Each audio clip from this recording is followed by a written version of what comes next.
क्या आग उस सत्य को जला सकती है जो शब्दों की सीमा से परे है? क्या संभव है कि जब विनाश की लपटें शरीर को घेर लें तब भी मन एक शून्य की शांति में लीन रहे? आज की ये गाथा अंत की नहीं बल्कि उस शुरुआत की है जहां भय का अंत होता है और एक रूहानी योद्धा का संकल्प इतिहास में अमर हो जाता है। नवंबर 1675 का वो ऐतिहासिक कालखंड, दिल्ली का चांदनी चौक एक बार फिर एक महान बलिदान का गवाह बनने जा रहा था। शहीद भाई मतीदास जी की अतुलनीय शहादत के तुरंत बाद अब परीक्षा की घड़ी थी उनके भाई सतीदास जी की। वे केवल एक निष्ठावान योद्धा नहीं थे बल्कि गुरुघर के महान विद्वान, लेखक और श्री गुरु तेग बहादुर साहिब जी के रूहानी वचनों को कलमबद्ध करने वाले एक ज्ञानी सिख थे। उनका जीवन धर्म और मर्यादा की रक्षा के लिए एक मूक तपस्या था।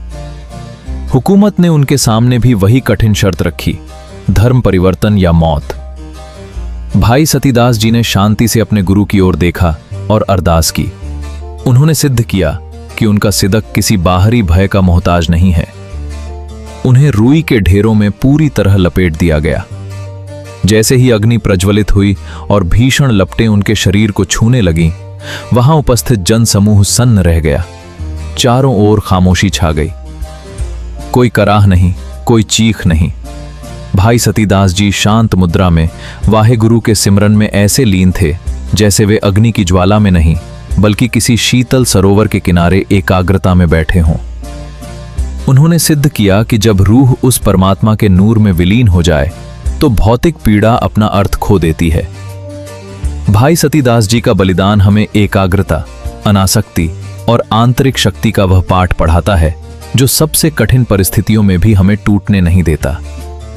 उनका जीवन हमें याद दिलाता है कि वीरता केवल युद्ध के मैदान में नहीं बल्कि अपने सिद्धांतों के लिए शांति से प्राणों की आहुति देने में भी छिपी है।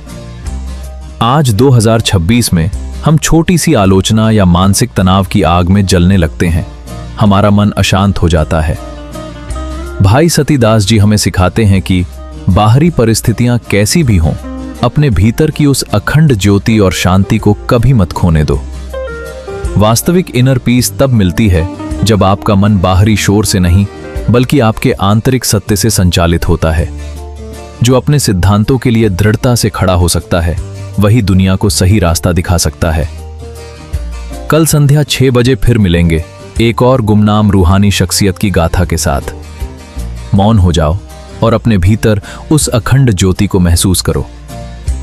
वाहेगुरु जी का खालसा, वाहेगुरु जी की फतेह।